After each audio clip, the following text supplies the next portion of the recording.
Panopa Tirari 263 panopa channel chikuzivisa ima news updates ezvinhu zviri kuitika munyika yedu yeZimbabwe. Kana uchiri munyowani pa this YouTube channel kusubscribe mahara utena on the notification bell so that patinodzoka neimwe post uchangozvionera ma news updates ezvinhu zviri kuitika munyika yedu yeZimbabwe.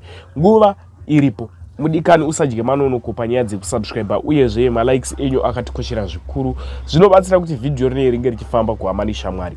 First update.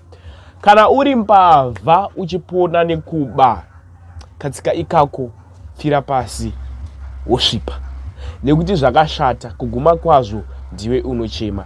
First update yemurume awanikwa akafa kuwadzana phase 3. Muwanikirwo waitwa murume akafa kuwadzana phase 3 munhu arohwa nemagetsi apinda mutransformer achida kukata tambo dzemagetsi.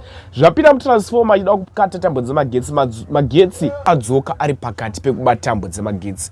Magetsi zvadzoka ari pakati pekubata tambo dzemagetsi abva arohwa nemagetsi akafira ipapo. Vanhu kuzoti vawani mutumbi wemurume uyu, foni yake ndiyo yanga ichiringa, ndozvakonzera kuti mutumbi wake uzowanikwa uri mutransformer. Tichingoti hedu rest in peace kwaari, ngazorore murugare veukama ndavachemene tariro. Vadika ndofunga washamisika nditanga kutaura update. Updates yepanapa tinoona kuti takabatanidza toita kuti muwane news updates akatiwandei pasave video. Mbavha ndatisiyei katsika aka kakashata kuba hakuna kunokusvitsa. Ndatidzidzei kushanda tichidya cheziya redu tega. Next update dakubata ndine video remaZimbabweans vanenge vachizama kuyambuka kujamba border visiri pamutemo, vanenge vasina mapassport vaya vachienda kuSouth Africa. Ndiro video randinaro. Vadikani vazhinji vari kuenda ukoko vari kufamba nenzira dzinorwadza, vari kusvika ikoko vatambura, vashingaira, vaneta. Ndo video randida kuisirai, asi zvichanaka nekufamba kwenguva muno munyika yedu yeZimbabwe. Tichinamatira mabrothers masisters edu vanenge vachida kuyambuka vachienda kuSouth Africa kuda kunoshandira mhuri.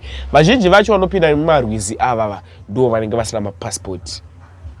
Wakambozviitawo here? Wakamboyambukawo nenzira idzi here? Wakafamba sei? Ndezvipi zvawakasangana nazvo pane vari kuona this video vakamboita zvekujamba border zvisiri pamutemo vachienda kuSouth Africa? Ndatinamatiri hama dzedu dzizhinji dziri kuSouth Africa. Much love. Akusebenzi lokho. Uyabona kathi ubani wena? Ngiyalandzela umuntu ophambili lingayinga. Landela abantu abanga ingayile.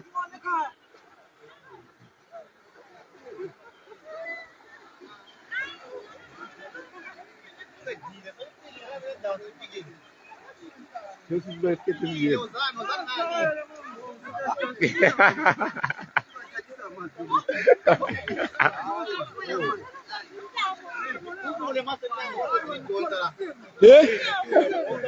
Ah, para una luz, yo man.